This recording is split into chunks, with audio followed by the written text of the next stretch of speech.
But the political consequences of an invasion could be very unstable. For one thing, it would effectively destroy NATO as we know it. That may be something that actively excites people in the mega movement and some of Trump's advisors, but it would cost him a lot of leverage over Europe. And at the same time, you would also face the more sort of potentially relevant risk from Trump's perspective that Russia and China would look at this and think, well, if the US is going to those lengths in the Arctic, then we might as well too. So then they would start building up their military presence further east in the Arctic, and it would lead to a kind of arms race. And that would ultimately undermine America's national security. Hi, I'm Jo Crawford and welcome to Times Radio's Trump Report. Today I'm joined by Oliver Moody, Berlin correspondent for The Times and Sunday Times. Thank you for joining me on the Trump Report today. Hello, lovely to be here. So we heard from Trump's Deputy Chief of Staff, Stephen Miller, claim that no one is going to fight the US military over the future of Greenland. Let's start at the beginning because this isn't the first time that President Trump has shown interest in annexing Greenland, is it? Yeah, no one has really cracked the full archaeology of when Trump got this idea into his head and why. It appears to have been maybe a year into his first presidency in about 2017, but he first articulated it out of the blue in 2019 when he made the Danish Prime Minister an offer to buy Greenland. And it caught her completely unawares, and she dismissed it as absurd, which I think genuinely hurt his feelings. And then since then, he has kept on returning to this issue time and again, and it's only intensified now that he's been back in power since last January. And what's Trump's rationale here? What Trump has very consistently said is that this is a matter of American national security and that it's a matter of keeping the West safe.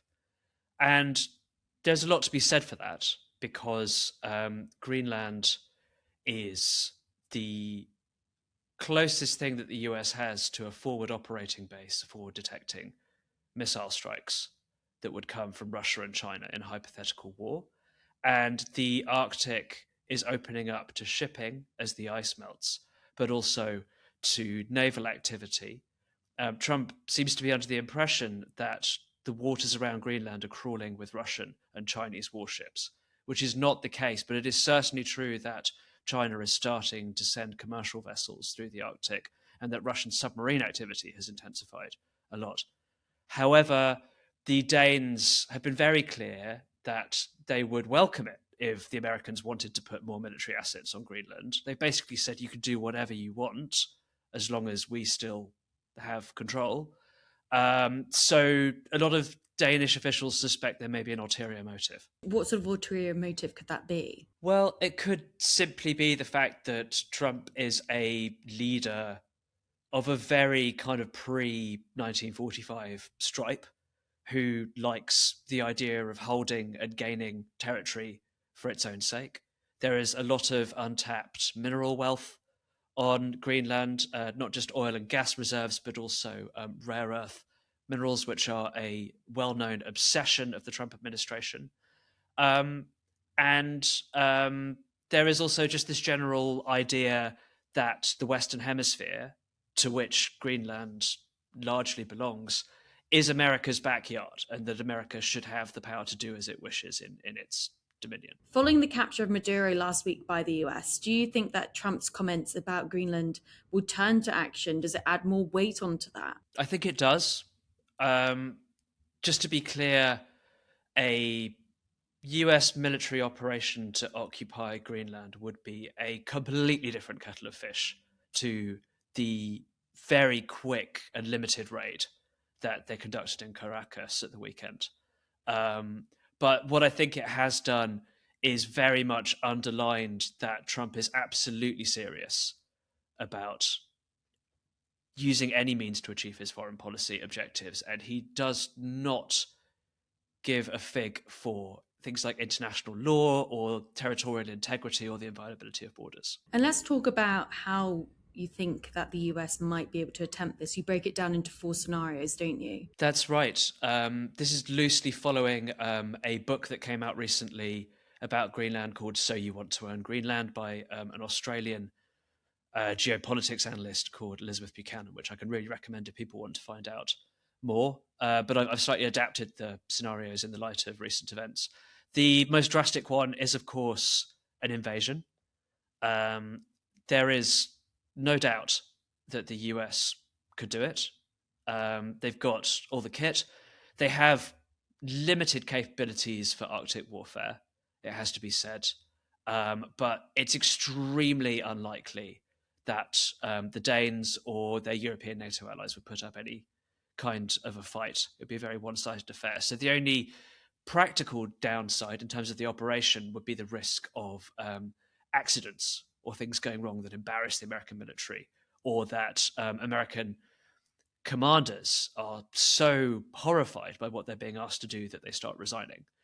But the political consequences of an invasion could be very unstable. For one thing, it would effectively destroy NATO as we know it.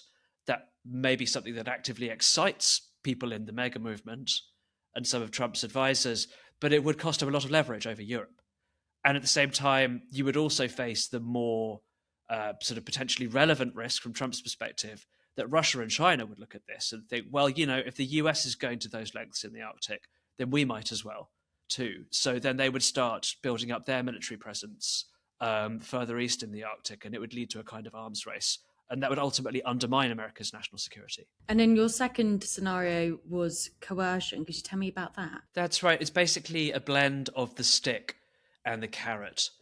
So at the more kind of innocent end of it, you obviously have the open offer to just buy Greenland in the same way that the US bought Alaska, for example, or it actually bought some islands off Denmark in, I think, 1917. I have to fact check that.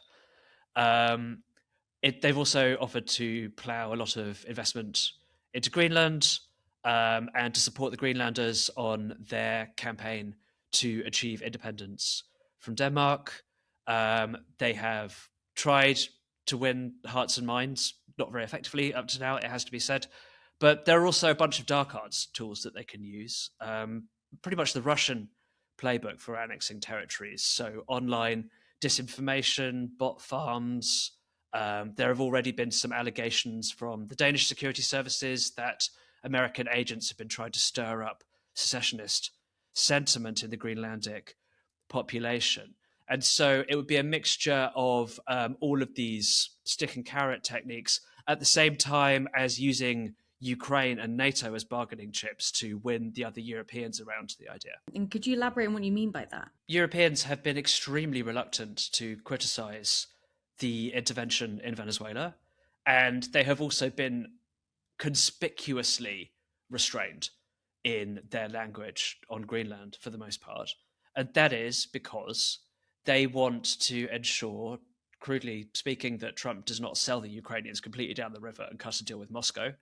And that given there's this ongoing review of where the US armed forces are stationed, that they don't just pull out 10 or 20,000 soldiers from NATO's eastern flank. And that does give Washington an awful lot of leverage here, to the point where it might be able to coerce the Europeans into cutting a deal over Greenland. Does the US hold all the cards when it comes down to NATO and how NATO allies respond to potentially what the US could do with Greenland? Do they hold all the cards, or is there any situation in which Denmark or potentially Greenland has some sort of power in this matter? Let's come back to Greenland in a minute, because it's a very interesting position that we haven't really talked about very much in the British public sphere. The fact that Greenland has its own agenda that diverges from Denmark's, and the fact that they actually potentially hold a lot more cards than people think. But from Denmark's perspective, I think they're in a pretty weak position.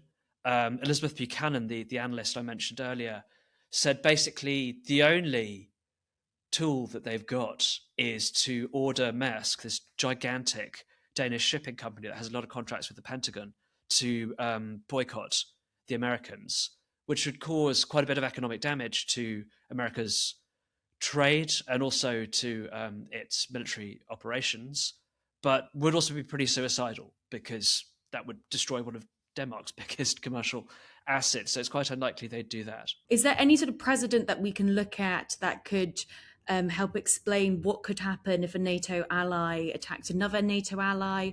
What's written down on what the principles are there? Is there even anything there? Can we even, assume what could happen in that context? There is a precedent, and it's not a very heartening one. It's the Warsaw Pact, which is probably the only military alliance in history that's ever invaded itself and nowhere else. And that sounds facetious, but it's a genuine point, because the Warsaw Pact was an alliance of subjugation and necessity rather than one that the Soviet Union's satellite states entered into voluntarily. And there is a very real danger that NATO will end up drifting in this direction, with the US playing the role that the Soviet Union used to play within the Warsaw Pact. And if Trump was to carry out action on Greenland, what impact could this have on the EU? I'd say there are basically three camps. There are what you could think of as the frontline states, in particular Poland and the Baltic states, that are absolutely convinced that the US is indispensable to their national security. And for that reason, they find it almost impossible to criticize America's actions against Europe publicly, although they have all sorts of things to say about it in private. Then you have countries that are sort of in the middle and being very delicate about this. And the most notable among those are Germany and Britain. And then you have countries that are extremely and publicly worried about this and are increasingly willing to go out on a limb and criticize the Americans openly.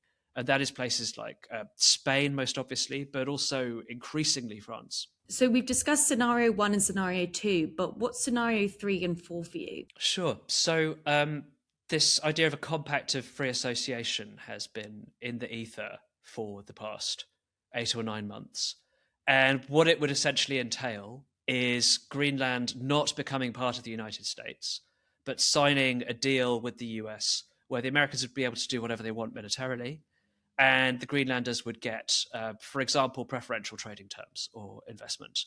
So it'd be mutually beneficial. The catch there is that it's not possible for Greenland to enter one of those agreements unless it is independent from Denmark. And that in turn means that the Danish parliament would have to agree for Greenland to leave the Kingdom of Denmark before that could happen. So it is a pretty politically fraught option, but it's not unprecedented. The US already has these deals with some South Pacific territories like Palau and Micronesia. And then the one man, two governors scenario is basically a modification of the current status quo, right? Where Greenland remains within Denmark reluctantly. It keeps inching towards independence. The Danes hand the Greenlanders more concessions over their autonomy, do more to make up for their abuses of colonial power in recent history. And maybe the Americans do get some extra bases or deploy more troops, or even open up some investment deals or supply some advisors to the government. Nobody is particularly happy about this deal, apart from the Danes, who might feel it's the best they could get. And Trump keeps needling away at it, but ultimately it doesn't escalate into a kind of conflict scenario. And I think that is a pretty likely scenario, as boring as it sounds, that things will more or less bumble along as they currently are. So would you say that's the one that sticks out to you as the one that's most likely to happen? I would say that in the second Trump presidency, assigning percentage probabilities to scenarios has become exceedingly difficult. And so while the kind of analytical instinct is to say things will probably be more or less as they have been, just a bit more in favor of Trump, it is completely possible that we could see any of the other three scenarios over the next few months. So I don't necessarily want to tie myself to any particular prediction. Well, Oliver, thank you so much for joining me in the Trump Report today. Thank you. Good to talk to you.